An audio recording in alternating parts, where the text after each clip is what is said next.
ಉದ್ದೇಶ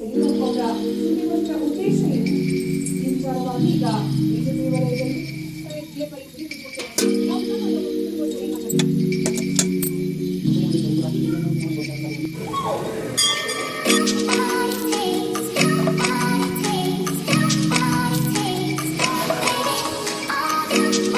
ಪೂಜೆ ಎಲ್ಲ ಮುಗಿಸ್ಕೊಂಡು ಈಗ ಹೋಗ್ತಾ ಇದ್ದೀವಿ ಮನೆಗೆ. ಹಾಯ್ ಫ್ರೆಂಡ್ಸ್, ಎಲ್ರಿಗೂ ನಮಸ್ಕಾರ. ನಾನು ನಿಮ್ಮ ಪ್ರೀತಿಯ ಚಂದ್ರಕಲಾ ಚಂದು ಕನ್ನಡ ಲೋಕ್ಸ್ಗೆ ವೆಲ್ಕಮ್. ಎಲ್ಲರಿಗೂ ಶ್ರೀರಾಮನವಮಿ ಹಬ್ಬದ ಶುಭಾಶಯಗಳು. ಇವತ್ತು ಬೆಳಗ್ಗೆನೇ ಎದ್ದು ಎಲ್ಲ ಕೆಲಸ ಎಲ್ಲ ಮುಗಿಸಿ ಸ್ನಾನ ಕೂಡ ಆಗಿದೆ. ಈಗ ಅಡುಗೆಗೆ ರೆಡಿ ಮಾಡಬೇಕು, ನೆಕ್ಸ್ಟ್ ಪೂಜೆ ಎಲ್ಲ ಮಾಡಬೇಕು. ಈಗ ನಾನು ಮೊದಲು ಅಡುಗೆ ಎಲ್ಲ ಮಾಡೋಣ ಅಂತ ರೆಡಿ ಮಾಡ್ಕೊತಾ ಇದ್ದೀನಿ. ಯಾಕೆಂದರೆ ಹಸ್ಬೆಂಡ್ಗೆ ಕೆಲಸ ಇದೆ ಅಲ್ವಾ, ಅವರು ಬೇಗ ಹೋಗಬೇಕು. ಹಾಗಾಗಿ ಏನಾದರೂ ಲೈಟಾಗಿ ಟಿಫನ್ ಎಲ್ಲ ಮಾಡೋಣ ಅಂತ ರೆಡಿ ಮಾಡ್ಕೊತಾ ಇದ್ದೀನಿ. ಈಗ ಮೊದಲು ಚಿತ್ರಾನ್ನ ಮಾಡೋಣ ಅಂತ ಹೇಳ್ಬಿಟ್ಟು ಅನ್ನಕ್ಕೆ ಇಡ್ತಾ ಇದ್ದೀನಿ. ನೆಕ್ಸ್ಟು ಸ್ವಲ್ಪ ಹಾಗೆ ಪಾಯಸ ಮಾಡಿ ಹೆಸರುಬೇಳೆ ಪಾನಕ ಎಲ್ಲ ಮಾಡ್ತೀನಿ. ಈಗ ಒಂದು ಸೈಡ್ ಅನ್ನಕ್ಕೆ ಇಟ್ಟಿದ್ದೀನಿ, ನೆಕ್ಸ್ಟ್ ಇನ್ನೊಂದು ಸೈಡು ಪಾಯಸಕ್ಕೆಲ್ಲ ರೆಡಿ ಮಾಡ್ಕೊತೀನಿ. ಸ್ವಲ್ಪ ಶಾವಿಗೆ ಪಾಯಸ ಮಾಡೋಣ ಅಂತ ಮಾಡ್ತಾಯಿದ್ದೀನಿ. ಈಗ ಒಂದು ಬಾಣಲಿ ಇಟ್ಕೊಂಡಿದ್ದೀನಿ, ಸ್ವಲ್ಪ ತುಪ್ಪ ಹಾಕ್ಕೊಂಡಿದ್ದೀನಿ. ತುಪ್ಪ ಹಾಕ್ಕೊಂಡಿದ್ರಲ್ಲಿ ದ್ರಾಕ್ಷಿ ಮತ್ತು ಗೋಡಂಬಿನ ಫ್ರೈ ಮಾಡ್ಕೊತಾ ಇದ್ದೀನಿ. ಚೆನ್ನಾಗಿ ಫ್ರೈ ಮಾಡ್ಕೋಬೇಕು. ದ್ರಾಕ್ಷಿ ಮತ್ತು ಗೋಡಂಬಿ ಫ್ರೈ ಆದಮೇಲೆ ಇದಕ್ಕೇ ಶಾವಿಗೆನ ಹಾಕ್ಕೊಬಿಟ್ಟು ಸ್ವಲ್ಪ ಹಾಗೆ ಹುರ್ಕೊಳ್ಬೇಕು. ಈಗ ದ್ರಾಕ್ಷಿ ಗೋಡಂಬಿ ಆಗಿದೆ. ದ್ರಾಕ್ಷಿ ಸ್ವಲ್ಪ ಎಲ್ಲ ದಪ್ಪಾಗಿ ಊದ್ಕೊಳ್ಳುತ್ತೆ, ಆಗ ದ್ರಾಕ್ಷಿ ಆಗಿದೆ ಅಂತ ಗೊತ್ತಾಗುತ್ತೆ. ನೆಕ್ಸ್ಟ್ ಇದಕ್ಕೇ ಶಾವಿಗೆನ ಹಾಕ್ಕೊಂಡು ಅದನ್ನು ಕೂಡ ಹಾಗೆ ಲೈಟಾಗಿ ಬಿಸಿ ಮಾಡ್ಕೊತಾ ಇದ್ದೀನಿ. ನೆಕ್ಸ್ಟ್ ನೀವು ಹಾಲನ್ನ ಕಾಯಿಸ್ಬಿಟ್ಟು ಇಟ್ಕೊಂಡಿರಬೇಕು. ಕಾಯಿಸಿದ ಹಾಲನ್ನ ಇದಕ್ಕೆ ಹಾಕ್ಕೊಂಡು ಮಿಕ್ಸ್ ಮಾಡ್ಕೊಬೋದು. ಇಲ್ಲ ನೀವು ಸಪ್ರೇಟ್ ಹಾಲನ್ನ ಕಾಯಿಸ್ಬಿಟ್ಟು ಅದಕ್ಕೆ ಶಾವಿಗೆನ ಹಾಕ್ಕೊಬಿಟ್ಟು ಬೇಕಾದ್ರೆ ಚೆನ್ನಾಗೆ ಮಿಕ್ಸ್ ಮಾಡ್ಕೋಬೇಕು. ಈಗ ಶಾವಿಗೆ ಕೂಡ ರೆಡಿ ಆಗಿದೆ.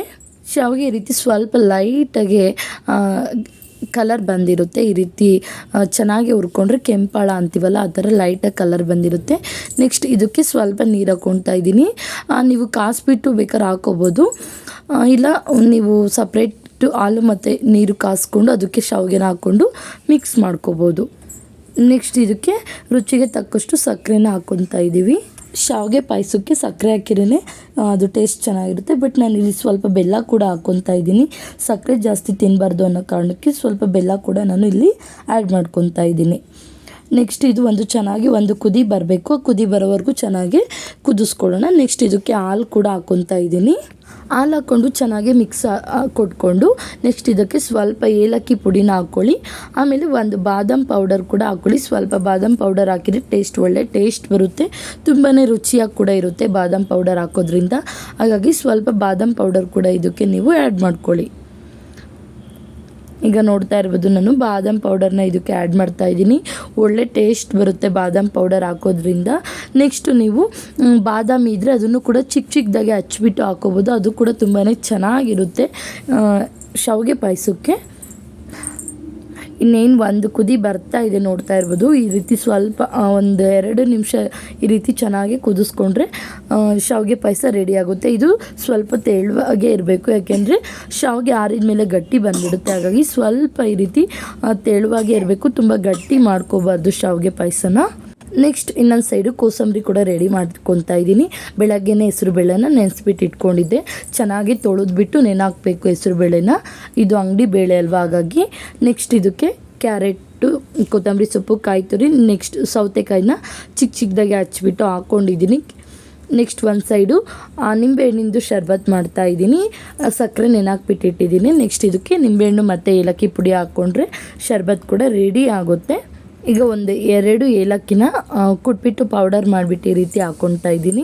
ನೆಕ್ಸ್ಟ್ ಒಂದು ನಿಂಬೆಹಣ್ಣನ್ನು ಕೂಡ ಏನಿರುತ್ತೆ ಶರ್ಬತ್ಗೆ, ಅದಕ್ಕೆ ನಿಂಬೆಹಣ್ಣು ಕೂಡ ಹಿಂಡಿರೆ ಶರ್ಬತ್ ಕೂಡ ರೆಡಿ ಆಗಿದೆ. ನೆಕ್ಸ್ಟ್ ಈಗ ಒಂದು ಸೈಡು ಶಾವಿಗೆ ಪಾಯಸ, ಕೋಸಂಬರಿ ಮತ್ತು ನಿಂಬೆಹಣ್ಣಿಂದು ಶರ್ಬತ್ತು ಎಲ್ಲ ಕೂಡ ರೆಡಿ ಆಗಿದೆ. ನೆಕ್ಸ್ಟ್ ಈಗ ನಾನು ದೇವ್ರ ಪೂಜೆಗೆಲ್ಲ ರೆಡಿ ಮಾಡ್ಕೊತಾ ಇದ್ದೀನಿ. ಟಿಫನ್ ಕೂಡ ಆಗಿದೆ. ಚಿತ್ರಾನ್ನ ಮಾಡಿದೆ. ಹಸ್ಬೆಂಡ್ಗೆ ಲೇಟ್ ಆಗಿಬಿಡುತ್ತೆ ಅಂತ ಮೊದಲು ಟಿಫನ್ ಎಲ್ಲ ಆದಮೇಲೆ ಪೂಜೆಗೆ ರೆಡಿ ಮಾಡ್ಕೊತಾ ಇದ್ದೀನಿ. ನೆಕ್ಸ್ಟ್ ಈಗ ಪೂಜೆಗೆಲ್ಲ ರೆಡಿ ಮಾಡಿದ್ದಾಯಿತು. ಪೂಜೆ ಕೂಡ ಆಗಿದೆ, ನೋಡ್ತಾ ಇರ್ಬೋದು. ಈ ರೀತಿ ಸಿಂಪಲ್ಲಾಗಿ ಹಬ್ಬದ ಪೂಜೆ ಎಲ್ಲ ಆಗಿದೆ. ಕೋಸಂಬರಿ ಮತ್ತು ಶರ್ಬತ್ ಇಟ್ಟು ಎಡೆಗೆ ಪೂಜೆ ಕೂಡ ಮಾಡಿದ್ದೀನಿ. ಪೂಜೆ ಎಲ್ಲ ಆಯಿತು. ಈಗ ಊಟ ಮಾಡಬೇಕು. ಟಿಫನ್ನು ಒಂದು ಸೈಡು ನಿಂಬೆಹಣ್ಣಿಂದು ಚಿತ್ರಾನ್ನ ಮಾಡಿದ್ದೆ, ನೆಕ್ಸ್ಟು ಸ್ವಲ್ಪ ಶಾವಿಗೆ ಪಾಯಸ ಮಾಡಿದ್ದೆ, ನೆಕ್ಸ್ಟು ಪಾನಕ ಮತ್ತು ಕೋಸಂಬರಿ ಇಷ್ಟು ರೆಡಿ ಮಾಡ್ಕೊಂಡಿದ್ದೀನಿ. ನೆಕ್ಸ್ಟು ಪೂಜೆ ಎಲ್ಲ ಮನೇಲಿ ಆಯಿತು ಬೆಳಗ್ಗೆ, ಬಟ್ ದೇವಸ್ಥಾನಕ್ಕೆ ಹೋಗೋಕ್ಕಾಗಲಿಲ್ಲ. ಹಾಗಾಗಿ ಸಂಜೆ ಹಸ್ಬೆಂಡು ಕೆಲಸದಿಂದ ಬಂದಮೇಲೆ ದೇವಸ್ಥಾನಕ್ಕೆ ಹೋಗೋಣ ಅಂತ ಹೋಗಿದ್ವಿ. ನೆಕ್ಸ್ಟು ದೇವಸ್ಥಾನಕ್ಕೆ ಹೋಗ್ಬಿಟ್ಟು ಪೂಜೆ ಎಲ್ಲ ಮುಗಿಸ್ಕೊಂಡು ಬಂದ್ವಿ. ನಾನು ಹಲ್ವಾರು ವೀಡಿಯೋದಲ್ಲಿ ಈ ದೇವಸ್ಥಾನನ ತೋರಿಸಿದ್ದೀನಿ. ಇದು ಕೊಟ್ಕೆಪಾಳ್ಯದಲ್ಲಿರೋವಂಥ ಮುತ್ತರಾಯ ಸ್ವಾಮಿ ದೇವಸ್ಥಾನ. ತುಂಬಾ ಚೆನ್ನಾಗಿದೆ ಅಲ್ಲಿ ದೇವಸ್ಥಾನ ಎಲ್ಲ. ವೆಂಕಟರಮಣ ಸ್ವಾಮಿ, ಮುತ್ತರಾಯ ಸ್ವಾಮಿ, ರಾಮ ಲಕ್ಷ್ಮಣ ಸೀತಾ ಮತ್ತು ನೆಕ್ಸ್ಟು ಮಲೆಮಹದೇಶ್ವರ ಸ್ವಾಮಿ ದೇವಸ್ಥಾನ ಕೂಡ ಇದೆ ಅಲ್ಲಿ. ಇವತ್ತು ಸಂಜೆ ದೇವಸ್ಥಾನಕ್ಕೆ ಬಂದಿದ್ವಿ. ಬೆಳಗ್ಗೆ ಎಲ್ಲ ಮನೇಲಿ ಪೂಜೆ ಮಾಡಿದೆ. ಬೆಳಗ್ಗೆ ದೇವಸ್ಥಾನಕ್ಕೆ ಹೋಗೋಕ್ಕಾಗಲಿಲ್ಲ, ಹಾಗಾಗಿ ಈಗ ಬಂದ್ವಿ. ನನ್ನ ಮಗಳು ನೋಡಿ, ಅಮ್ಮ ಈ ಕಡೆ ನೋಡಿ, ಈ ಬುತ್ತಿ ನೋಡಿ ಹೇಗೆ ಬೆಳ್ಕೊಂಡಿದ್ದಾಳೆ. ಅಲ್ಲಿ ದೇವಸ್ಥಾನದಲ್ಲಿ ಇಟ್ಟಿದ್ರು, ತೊಗೊಂಡು ಹೇಗೆ ಹಚ್ಕೊಂಡಿದ್ದಾಳೆ.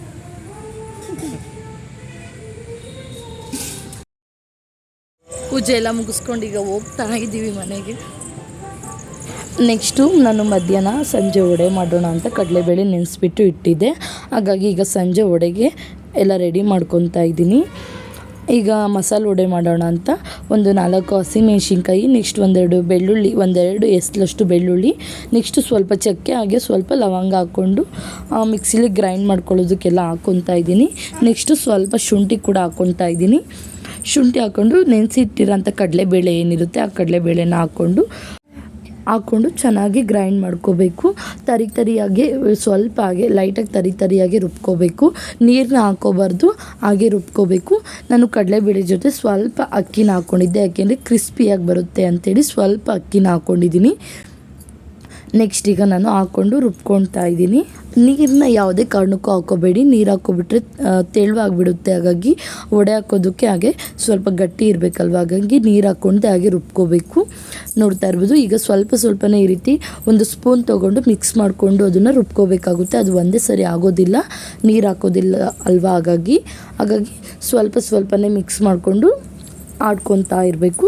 ನೆಕ್ಸ್ಟ್ ಈಗ ಅದನ್ನು ನಾವೆಲ್ಲ ಒಂದು ಬಟ್ಲಲ್ಲೇ ಹಾಕ್ಕೊತಾ ಇದ್ದೀನಿ ರುಬ್ಬಿರೋದನ್ನ. ನೆಕ್ಸ್ಟ್ ಇನ್ನೊಂದು ಸರಿ ಕೂಡ ಹಾಕ್ಕೊಂಡು ರುಬ್ಕೊತಾ ಇದ್ದೀನಿ. ಈಗ ನೋಡ್ತಾ ಇರ್ಬೋದು ಈ ರೀತಿ ಆಗಿದೆ ರುಬ್ಕೊಂಡಾಗ. ನೀರನ್ನ ಯಾವುದೇ ಕಾರಣಕ್ಕೂ ನೀವು ಹಾಕೋಬಾರ್ದು, ನೀರು ಹಾಕೋಬಿಟ್ರೆ ತೆಳುವಾಗಿಬಿಡುತ್ತೆ. ಹಾಗಾಗಿ ನೆಕ್ಸ್ಟ್ ಇದಕ್ಕೆ ಈರುಳ್ಳಿ ಚಿಕ್ಕದಾಗಿ ಹಚ್ಚಿಟ್ಕೊಂಡಿರೋಂಥ ಈರುಳ್ಳಿ, ಕೊತ್ತಂಬರಿ ಸೊಪ್ಪು, ನೆಕ್ಸ್ಟು ಸ್ವಲ್ಪ ಕಾಯಿ ತುರಿನ ಹಾಕ್ಕೊತಾ ಇದ್ದೀನಿ. ನೆಕ್ಸ್ಟು ಕರಿಬೇವಿನ ಸೊಪ್ಪು ಎಲ್ಲ ಹಾಕ್ಕೊಂಡು ಚೆನ್ನಾಗಿ ಮಿಕ್ಸ್ ಮಾಡ್ಕೋಬೇಕು. ಇಲ್ಲಿ ಸಬ್ಬಕ್ಕಿ ಸೊಪ್ಪನ್ನ ಹಾಕೋಬೇಕಾಗಿತ್ತು, ಬಟ್ ಇರಲಿಲ್ಲ, ಹಾಗಾಗಿ ಸಬ್ಬಕ್ಕಿ ಸೊಪ್ಪನ್ನ ನಾನು ಹಾಕ್ಕೊಂಡಿಲ್ಲ. ನೀವು ಇತ್ತು ಅಂದರೆ ಸಬ್ಬಕ್ಕಿ ಸೊಪ್ಪನ್ನ ಹಾಕ್ಕೊಳ್ಳಿ, ಇನ್ನೂ ತುಂಬ ಚೆನ್ನಾಗಿರುತ್ತೆ. ನೆಕ್ಸ್ಟ್ ಇದನ್ನೆಲ್ಲ ಚೆನ್ನಾಗಿ ಮಿಕ್ಸ್ ಮಾಡ್ಕೋಬೇಕು. ಚೆನ್ನಾಗಿ ಮಿಕ್ಸ್ ಮಾಡಿಕೊಂಡು ಇದಕ್ಕೆ ರುಚಿಗೆ ನಿಮಗೆ ತಕ್ಕಷ್ಟು ಉಪ್ಪನ್ನ ಹಾಕ್ಕೊಳ್ಳಿ.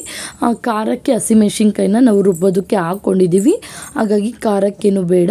ಸ್ವಲ್ಪ ಉಪ್ಪು ಹಾಕ್ಕೊಬಿಟ್ಟು ಇದನ್ನು ಚೆನ್ನಾಗಿ ಕಲಿಸ್ಕೊಂಡು ನೀವು ಇದನ್ನು ಎಣ್ಣೆಗೆ ಹಾಕ್ಬಿಟ್ಟು ತೇಲಿಸ್ಕೋಬೇಕು. ನೆಕ್ಸ್ಟ್ ಈಗ ನೋಡಿ ಇದು ರೆಡಿ ಆಗಿದೆ. ಹಿಟ್ಟೆಲ್ಲ ಚೆನ್ನಾಗಿ ಕಲಸಿ ಇಟ್ಕೊಂಡಿದ್ದೀನಿ. ನೆಕ್ಸ್ಟು ಒಂದು ಬಾಣಲೆಯಲ್ಲಿ ಎಣ್ಣೆನ ಕಾಯೋದಕ್ಕೆ ಇಟ್ಕೊಂಡು ಇದನ್ನು ವಡೆ ಥರ ತಟ್ಬಿಟ್ಟು ನೀವು ತೇಲಿಸ್ಕೋಬೇಕು. ತುಂಬಾ ಚೆನ್ನಾಗಿತ್ತು, ತುಂಬ ಟೇಸ್ಟಿಯಾಗಿ ಕೂಡ ಇತ್ತು. ಕಡಲೆಬೇಳೆ ವಡೆ ತುಂಬ ಚೆನ್ನಾಗಿ ಕೂಡ ಬರುತ್ತೆ. ನೀವು ಉದ್ದಿನಬೇಳೆ ಕೂಡ ಹಾಕೋಬೋದು ಸ್ವಲ್ಪ, ಬಟ್ ನಾನಿಲ್ಲಿ ಉದ್ದಿನಬೇಳೆನ ಹಾಕಿಲ್ಲ. ಕಡಲೆಬೇಳೆ ಮತ್ತು ಉದ್ದಿನಬೇಳೆ ಎರಡೂ ಕೂಡ ಮಿಕ್ಸ್ ಮಾಡಿಬಿಟ್ಟು ಕೂಡ ಮಾಡ್ಕೋಬೋದು. ಈಗ ಎಣ್ಣೆ ಕಾದಿದೆ ಇಲ್ಲ ಅಂತ ನೋಡ್ತಾ ಇದ್ದೀನಿ. ಎಣ್ಣೆ ಕಾದಿದೆ, ನೋಡ್ತಾ ಇರ್ಬೋದು. ಈ ರೀತಿ ಕೈಯಲ್ಲೇ ಸ್ವಲ್ಪ ಹಾಗೆ ತಟ್ಬಿಟ್ಟು ಹಾಕ್ತಾಯಿದ್ದೀನಿ. ನೀವು ಪೇಪರ್ ಮೇಲೆ ತಟ್ಬಿಟ್ಟು ಬೇಕಾದ್ರೂ ಹಾಕೋಬೋದು, ಬಟ್ ನಾನು ಇಲ್ಲಿ ಕೈಯಲ್ಲೇ ಹಾಗೆ ತಟ್ಬಿಟ್ಟು ಹಾಕ್ಕೊತಾ ಇದ್ದೀನಿ. ಎಣ್ಣೆ ಚೆನ್ನಾಗಿ ಕಾದ್ಮೇಲೆ ನಾವು ಹಾಕ್ಕೊಂಡ್ರೆ ಬೇಗ ಆಗುತ್ತೆ. ಎಣ್ಣೆ ಕಾಯ್ದೆ ಹಾಕೋಬಾರ್ದು, ನಾವು ಎಣ್ಣೆ ಕಾದ್ಮೇಲೆ ಈ ರೀತಿ ಹಾಕೋಬೇಕು. ನೆಕ್ಸ್ಟ್ ಉದ್ದಿನ ವಡೆ ಕೂಡ ಅಷ್ಟೇ. ಉದ್ದಿನ ಬೇಳೆನ ನಾನು ಹಾಕ್ಬಿಟ್ಟು ಅದಕ್ಕೆ ಕಾಯಿ ತುರಿ, ಕೊತ್ತಂಬರಿ ಸೊಪ್ಪು, ಕರಿಬೇವು, ನೆಕ್ಸ್ಟು ಒಂದು ಸ್ವಲ್ಪ ಹಸಿಮೆಣ್ಸಿನ್ಕಾಯಿನ ಹಚ್ಬಿಟ್ಟು ಚಿಕ್ಕದಾಗೆ ಹಾಕ್ಕೊಂಡು ಮಿಕ್ಸ್ ಮಾಡ್ಕೊಂಡು ಹಾಕಿದ್ರೆ ತುಂಬಾ ಚೆನ್ನಾಗಿ ಬರುತ್ತೆ ಉದ್ದಿನ ವಡೆ. ಅದು ಕೂಡ ತುಂಬಾ ಚೆನ್ನಾಗಿರುತ್ತೆ. ಉದ್ದಿನಬೇಳೆನ ನೆನೆಹಾಕ್ಬಿಟ್ಟು ಅದು ಅಷ್ಟೇ ನೀರು ಹಾಕ್ದಂಗೆ ಮಿಕ್ಸಿಲಿ ನುಣ್ಣಗೆ ರುಬ್ಕೊಂಡು ಮಿಕ್ಸ್ ಮಾಡ್ಕೊಂಡು ಹಾಕಿದರೆ ತುಂಬಾ ಚೆನ್ನಾಗಿರುತ್ತೆ. ನನಗಂತೂ ತುಂಬಾ ಇಷ್ಟ. ನಾನು ಕಡಲೆಬೇಳೆ ವಡೆ ಮಾಡೋದು ಕಡಿಮೆ, ಉದ್ದಿನ ವಡೆ ಮಾಡ್ತೀನಿ, ತುಂಬಾ ಚೆನ್ನಾಗಿರುತ್ತೆ. ನೆಕ್ಸ್ಟ್ ಯಾವಾಗಾದರೂ ಮಾಡಿದಾಗ ನಾನು ನಿಮ್ಮ ಜೊತೆ ಅದನ್ನು ಶೇರ್ ಮಾಡ್ಕೊತೀನಿ. ನೀವು ಕೂಡ ಒಮ್ಮೆ ಟ್ರೈ ಮಾಡಿ. ಉದ್ದಿನಬೇಳೆ ಮತ್ತು ಊರ ಕಡೆ ಎಲ್ಲ ಅಲಸಂದೆ ಬೇಳೆಯಿಂದ ಮಾಡ್ತಾರೆ, ನೆಕ್ಸ್ಟ್ ಇಸ್ಕಿದ ಬೇಳೆಯಿಂದ ಕೂಡ ಮಾಡ್ತಾರೆ. ಬಟ್ ನಾನಿಲ್ಲಿ ಕಡಲೆಬೇಳೆ ನೆನೆಹಾಕ್ಬಿಟ್ಟು ಮಾಡ್ತಾಯಿದ್ದೀನಿ. ಈಗ ಹಾಗೆ ಒಂದು ಸೈಡ್ ಬೆಂದಿದೆ, ನೆಕ್ಸ್ಟ್ ಇನ್ನೊಂದು ಸೈಡ್ಗೆ ಈ ರೀತಿ ಉಲ್ಟಾ ಮಾಡ್ಕೊತಾ ಇದ್ದೀನಿ. ಎರಡು ಸೈಡನ್ನು ಚೆನ್ನಾಗಿ ಬೇಯಬೇಕು. ಮೀಡಿಯಮ್ ಫ್ಲೇಮು, ಹೈ ಫ್ಲೇಮು ಇಡಬೇಡಿ, ಮೀಡಿಯಮ್ ಫ್ಲೇಮಲ್ಲಿ ಬೇಯಿಸ್ಕೊಳ್ಳಿ. ಚೆನ್ನಾಗಿ ಬೇಯುತ್ತೆ ಮತ್ತು ದಪ್ಪನೂ ಹಾಕ್ಬಾರ್ದು, ತೆಳುವಾಗಿ ತಟ್ಬಿಟ್ಟು ಹಾಕಬೇಕು. ನೆಕ್ಸ್ಟ್ ಈಗ ರೆಡಿ ಆಗಿದೆ, ವಡೆ ಎಲ್ಲ ಬೆಂದಿದೆ. ಕಲರ್ ಬಂದಿರುತ್ತಲ್ವ, ಗೊತ್ತಾಗುತ್ತೆ ನಿಮಗೆ ವಡೆ ಆಗಿದೆ ಅಂತ. ನೆಕ್ಸ್ಟ್ ಒಂದು ಸೈಡು ಸ್ವಲ್ಪ ಪಾಯಸ ಇತ್ತು ಬೆಳಗ್ಗೆದು, ಹಾಗೆ ಅದನ್ನು ಬಿಸಿ ಮಾಡ್ತಾಯಿದ್ದೆ. ನೆಕ್ಸ್ಟು ಸಾಂಬಾರು ಕೂಡ ರೆಡಿ ಮಾಡ್ಕೊತಾ ಇದ್ದೀನಿ. ಬೆಳಗ್ಗೆ ಲೆಮನ್ ರೈಸ್ ಮಾಡಿದ್ದೆ ಅಲ್ವ, ಅದೇ ಇತ್ತು. ಹಾಗಾಗಿ ಸಂಜೆ ಸ್ವಲ್ಪ ಸಾಂಬಾರು ಮಾಡೋಣ ಅಂತ ರೆಡಿ ಮಾಡ್ತಾಯಿದ್ದೀನಿ. ಬೇಳೆ ಮತ್ತು ಟೊಮೊಟೊ ಹಾಕ್ಬಿಟ್ಟು ಸ್ವಲ್ಪ ಹಾಗೆ ರಸಮ್ ಥರ ಮಾಡ್ತಾಯಿದ್ದೀನಿ. ಈಗ ಬೇಳೆ ಮತ್ತು ಟೊಮೊಟೊ ಹಣ್ಣ ಬೇಯಿಸ್ಕೊಂಡಿದ್ದೀನಿ ಕುಕ್ಕರಲ್ಲಿ.